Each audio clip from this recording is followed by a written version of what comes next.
আসসালামু আলাইকুম ওরহমতুল্লাহি ওবারাকাতুহ। 1 মিনিট মাদ্রাসা ইউটিউব চ্যানেলে সম্মানিত দিনী ভাই বোনেরা, আমি আশা করি আল্লাহ তাআলার অশেষ রহমতে ভালো আছেন, সুস্থ আছেন। আলহামদুলিল্লাহ। আজ আলোচনা করব শেষ রাতের একটি ছোট্ট আমল নিয়ে। শেষ রাতে কষ্ট করে যদি 7 বার এই দোয়াটি পড়তে পারেন, আল্লাহ তাআলা আপনার পরিবার সংসারে রিজিকে বরকত দান করবেন, ঋণ মুক্তি করে দেবেন। আপনার যত অভাব অনটন আছে ইনশাল্লাহ পূরণ হয়ে যাবে। গায়েব থেকে হলেও ফেরেশতার মাধ্যমে হলেও আপনাকে সাহায্য করবেন আল্লাহ রাব্বুল আলামিন। হাদিস ও কোরআন থেকে আমলটি আমি শিখিয়ে দিচ্ছি। আশা করছি আমলের উদ্দেশ্যে ভিডিওটি জুড়ে থাকবেন এবং আমলটি করবেন।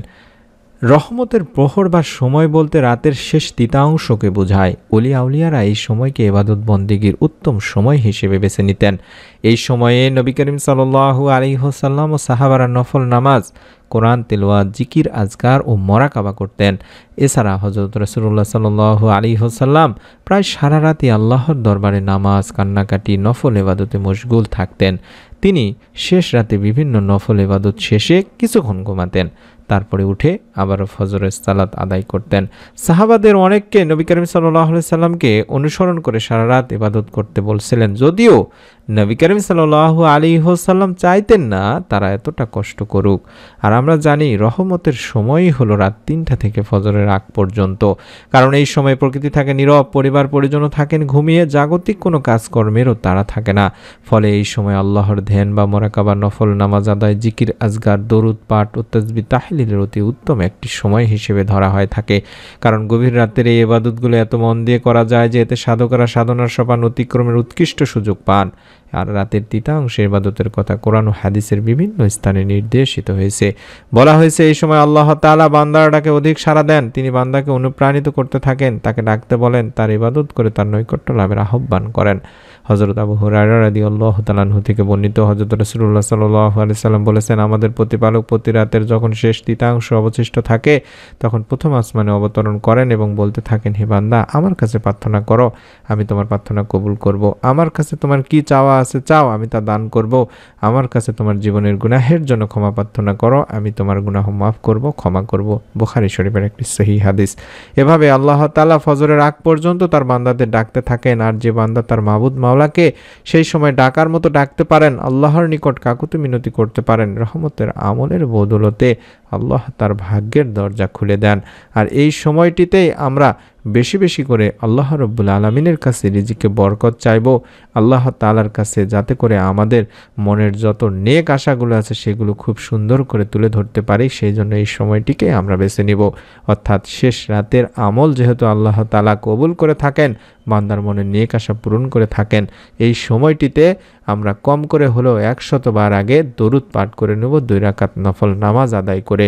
কারণ দরুদ শরীফ ছাড়া আপনার দোয়া কখনোই আল্লাহ রাব্বুল আলামিনের কাছে পৌঁছাবে না। দিনী ভাই বোনেরা, হযরত আনাস রাদিয়াল্লাহু তাআলা আনহু বর্ণনা করেন, রাসূলুল্লাহ সাল্লাল্লাহু আলাইহি ওয়াসাল্লাম বলেছেন, যতক্ষণ আল্লাহ রাসূল সাল্লাল্লাহু আলাইহি ওয়াসাল্লামের উপর দরুদ পড়া হবে না ততক্ষণ সেই দোয়া বাধাগ্রস্ত অবস্থায় থাকবে, অর্থাৎ আসমান ও জমিনের মাঝখানে ঝোলানো অবস্থায় রাখা হবে। এই দোয়া আল্লাহ তাআলার কাছে পৌঁছাবে না, এই দোয়া কবুলও করা হবে না। তাবারানী শরীফের একটি হাদিস। তাই আমরা বাংলাদেশের সময়ে বা শেষ রাতে রাত 3টা থেকে ফজরের আগ পর্যন্ত এই সময়টিতে ঘুম থেকে উঠে 2 রাকাত করে অন্তত 4 রাকাত আগে নামাজ আদায় করে নিব। তারপরে আল্লাহুম্মা সাল্লি আলা মুহাম্মাদিন ওয়া আলা আলি মুহাম্মাদ, আল্লাহুম্মা সাল্লি আলা মুহাম্মাদিন ওয়া আলা আলি মুহাম্মাদ, আল্লাহুম্মা সাল্লি আলা মুহাম্মাদিন ওয়া আলা আলি মুহাম্মাদ, এইভাবে 11 বার আগে পড়ে নিব। তারপরে আমরা এই ছোট্ট দোয়াটি 7 বার পাঠ করব। বিখ্যাত সাহাবী হযরত আবু সাঈদ খুদরি রাদিয়াল্লাহু তাআলা আনহু বর্ণনা করেন, একবার আল্লাহ রাসূল সাল্লাল্লাহু আলাইহি সাল্লামের কাছে এক ব্যক্তি এসে জিজ্ঞাসা করল, হে আল্লাহ রাসূল সাল্লাল্লাহু আলাইহি সাল্লাম, বহু কর্জ বা ঋণ ও বহু দুশ্চিন্তা আমাকে ঘিরে ধরেছে। তখন রাসূল সাল্লাল্লাহু আলাইহি সাল্লাম বললেন, আমি কি তোমাকে এমন একটি দোয়া শিখিয়ে দেব না যা পাঠ করলে আল্লাহ তাআলা তোমার সমস্ত ঋণ পরিশোধ ও সমস্ত দুশ্চিন্তা দূর করে দেবেন? সে বলল, জি অবশ্যই। রাসূল সাল্লাল্লাহু আলাইহি সাল্লাম বললেন, তুমি সকাল সন্ধ্যা এই দোয়া পাঠ করবে। আর সেই দোয়াটি হচ্ছে, আল্লাহুম্মা ইন্নী আউযু বিকা মিনাল হাম্মি ওয়াল হুজনি ওয়া আউযু বিকা মিনাল আজজি ওয়াল কাসালি ওয়া আউযু বিকা মিনাল বুখলি ওয়াল জুবনি ওয়া আউযু বিকা মিন গালাবাতিদ দাইনি ওয়া কাহরির রিজাল। এভাবে অন্তত 7 বার এই দোয়াটি পড়ার কথা বললেন।